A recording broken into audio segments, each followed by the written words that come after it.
सोच का फ़र्क।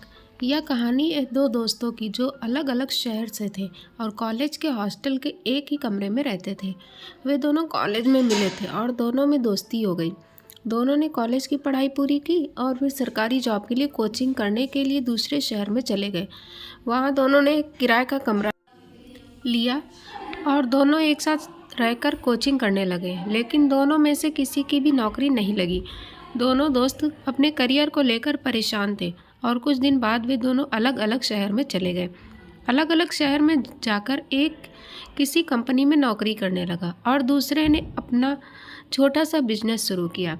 कुछ सालों के बाद नौकरी करने वाले दोस्त का मन अब नौकरी में नहीं लग रहा था, क्योंकि उसे जो सैलरी मिल रही थी वो बहुत कम थी, जिसमें वह अपना व परिवार का खर्चा ठीक से नहीं चला पा रहा था।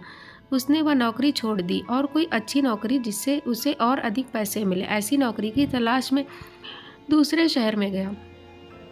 एक सुबह का समय था। वे पुराने दोस्त एक बस स्टॉप पर मिले। दोनों ने एक दूसरे को पहचान लिया। हालचाल पूछा तो नौकरी करने वाला दोस्त ने कहा कि वह बहुत परेशान है। पहले एक नौकरी करता था जिसमें कम सैलरी थी, इसलिए उसे छोड़ दिया और अब दूसरी नौकरी की तलाश में घूम रहा है। फिर दूसरे दोस्त ने पूछा तो उसने कहा कि वह बिल्कुल मज़े में है और अपनी एक छोटी कंपनी है जिससे वह अच्छे पैसे कमा लेता है, और दोस्त होने के नाते दोस्त को भी नौकरी पर रखने के लिए कहा। दूसरा दोस्त अगले दिन से ही काम पर आने लगा। काम ठीक था, ज़्यादा मेहनत का काम नहीं था, बस लेबर का हिसाब किताब रखने की जिम्मेदारी थी।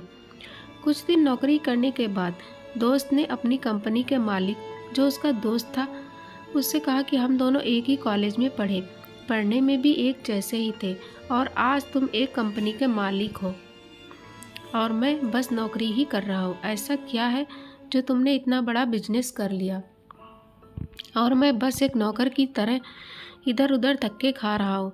तो कंपनी का मालिक बोला कि तुम्हारी सोच जब भी नौकर वाली थी और आज भी नौकर वाली ही है।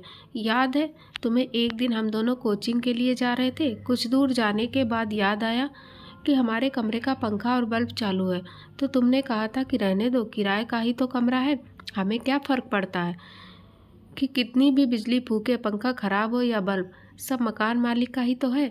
और तुम कोचिंग चले गए, लेकिन मैं वापस जाकर कमरे का पंखा और बल्ब बंद करके ही कोचिंग गया था।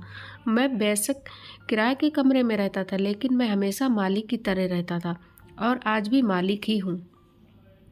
इस कहानी से सीख मिलती है कि हमें हमेशा मालिक की तरह रहना चाहिए। जिस भी कार्य को करना चाहो तो उसे मालिक की तरह करना चाहिए, क्योंकि मालिक से कभी भी कोई भी अपना काम गलत नहीं हो सकता। आशा करती हूँ दोस्तों कहानी पसंद आई होगी।